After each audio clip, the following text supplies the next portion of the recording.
Um, Now with the NXT in your houses, run through that real quick.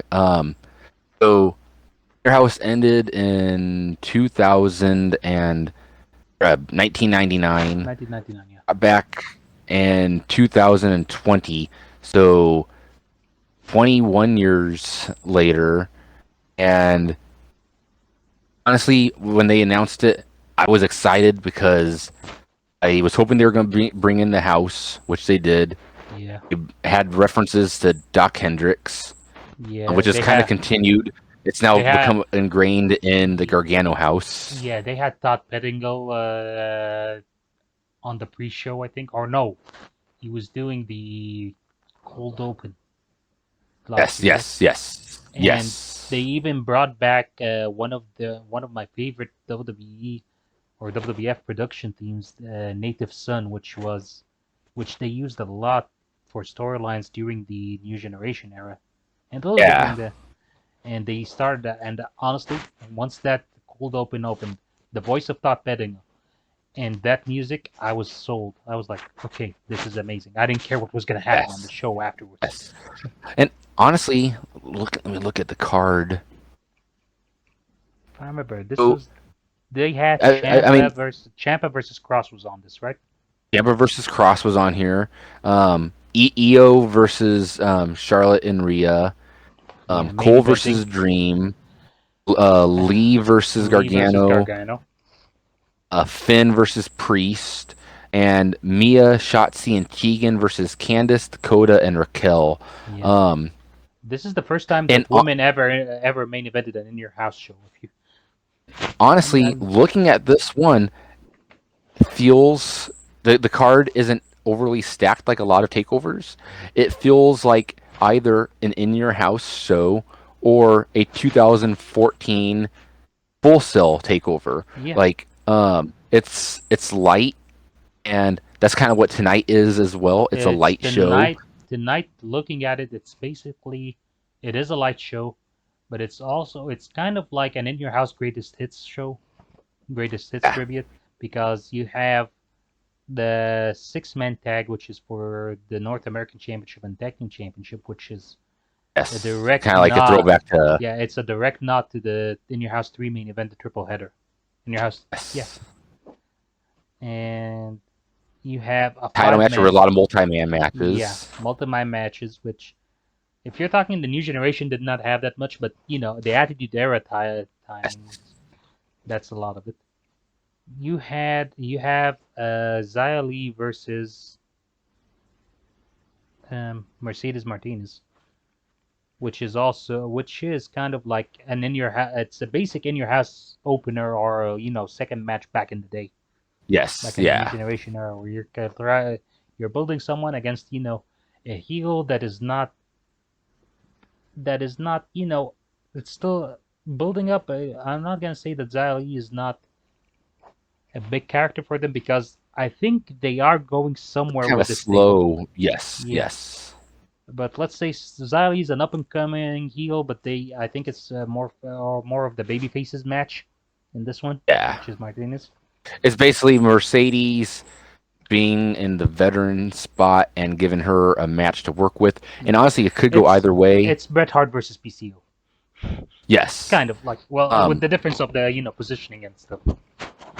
you have like Grimes versus Knight, which essentially on paper, if you use an in your house ideal, essentially could just be like It could be on a a regular. crybaby match or kiss my foot match, Yeah, but they're taking and it away the silly gimmicks and they're adding in a ladder match. So it's like, yeah, hey, we're still takeover. We're not, and it jokey yeah generation era. yeah, and it's also a nod because it has Teddy DiBiase involved, which is Yes, basically it's Teddy his first DiBiase. in your house Yeah, appearance in same 25 years. When Savio beat Steve Austin to make the him strap to match. DiBiase leave. Yeah, and he Yes, was yeah, sung na na na. Yeah. It's the and first. that's also the first time Austin really becomes Austin, because Austin, when he leaves that ring, he just throws his hands up and he's just like doesn't care. He doesn't give a Yeah, damn about yeah, DiBiase. screw He's now all. on his own.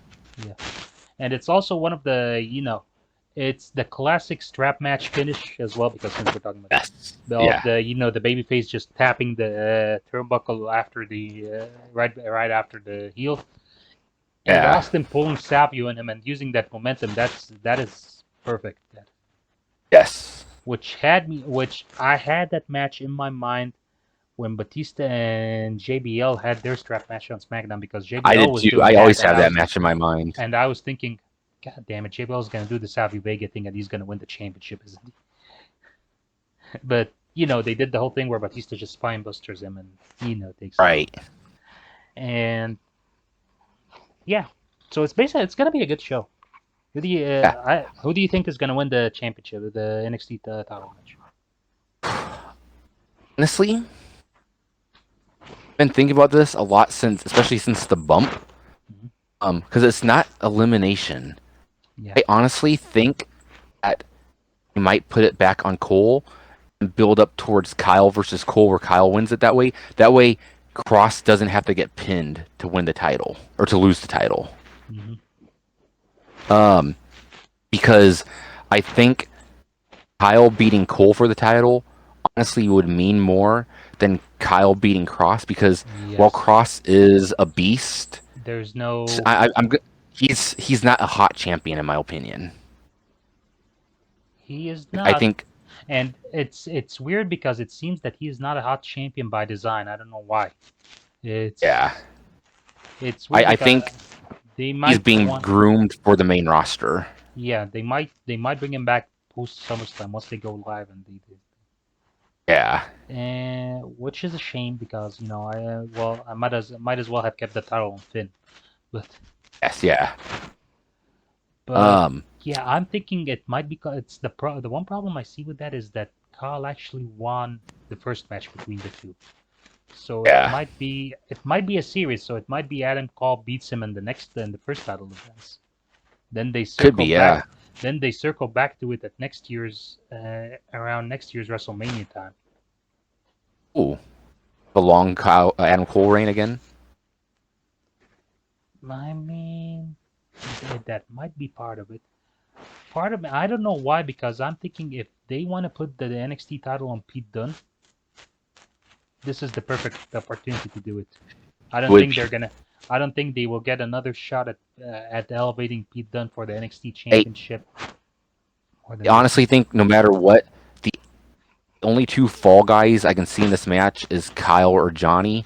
Yeah, Kyle not because of a position on the card, just because I it think builds. It builds towards something. builds, especially if Cole beats Kyle, that is perfect for it. But if Cole doesn't pin Kyle, I think Johnny is the fall guy, and if that's the case, Pete Dunne pinning Johnny would make a lot of sense, especially for what's been happening with their factions the past Yeah, couple of weeks. yeah, yeah. It could work.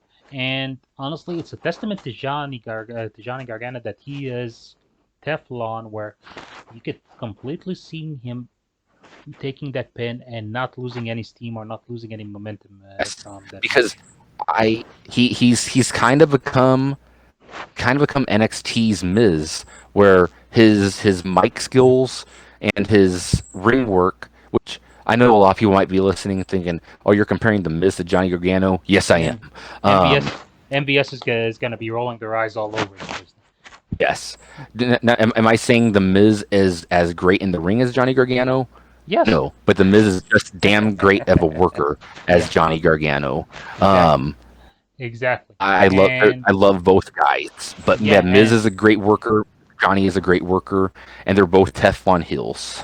yeah, and it's a testament because honestly, a loss like that would have hurt Johnny Gargano from 2 years ago, for example. Yes, yes. But Like he modern has, Johnny Gargano, even though he can be hokey at times, which I don't necessarily want in NXT, can't help but enjoy because I know damn well if I watched it on Raw, he would be my favorite part of Raw every single it's week honestly, because I would yeah, be like, watching the hokiness of the way in a vacuum is great, but when you look at it in the yes, grander schemes of an NXT show, it's like while I am enjoying the comedic value of the indie yes, Dexter sure. romantic story. I just think it just does. It's not NXT. It's It doesn't fit NXT, and doesn't fit NXT. It fits WWE. yeah. Um, I was like, I eh, so it's I can't bring myself to hate it because I don't hate it. I just don't think it's NXT equivalent. yeah, It should be on Raw or SmackDown. yeah. But That was my first thing. I, I was like, take that goofy crap on up to Raw. Just yeah. stay. But at the same time, I know if I am of the mind where if I enjoy something, I enjoy something. Yeah. Um, so I it's mean, like you can you know, enjoy something while admitting its faults. I mean, exactly, for exactly, I mean, like someone who likes the room should understand. exactly, exactly. Um, so you can't you can't have your Lucha Underground and watch your MLW too. But some people do. Well, some people do. Um, so you know, as much as Johnny Gargano is his gimmick is Raw ready, the dude definitely has a lot that he could still do in NXT, which And I do think he might because I do think that Theory might get called up I without think, him. yeah, I think like, well, he said it a year ago, so it might just, I think it might just be it. He said he's NXT for life, so I think he might be NXT for life. Yeah, I do too. I don't think he goes up to Raw or SmackDown except for special appearances and then comes back. Same here. And I think like maybe Royal Rumble appearances or US invitationals, IC invitationals, stuff like that. Thank you for joining us on the Outlaw Macho Drive-In. If you liked that video, please click like and subscribe to our channel for more content from the Drive-In. For full episodes of our podcast, you may look us up on Anchor, Spotify, or wherever your favorite podcasts are available. Just search for Outlaw Macho Drive-In. And if it's not too much trouble, would you help us out here? Spread the word, share. We would really appreciate it. Thank you. We love you. Bye.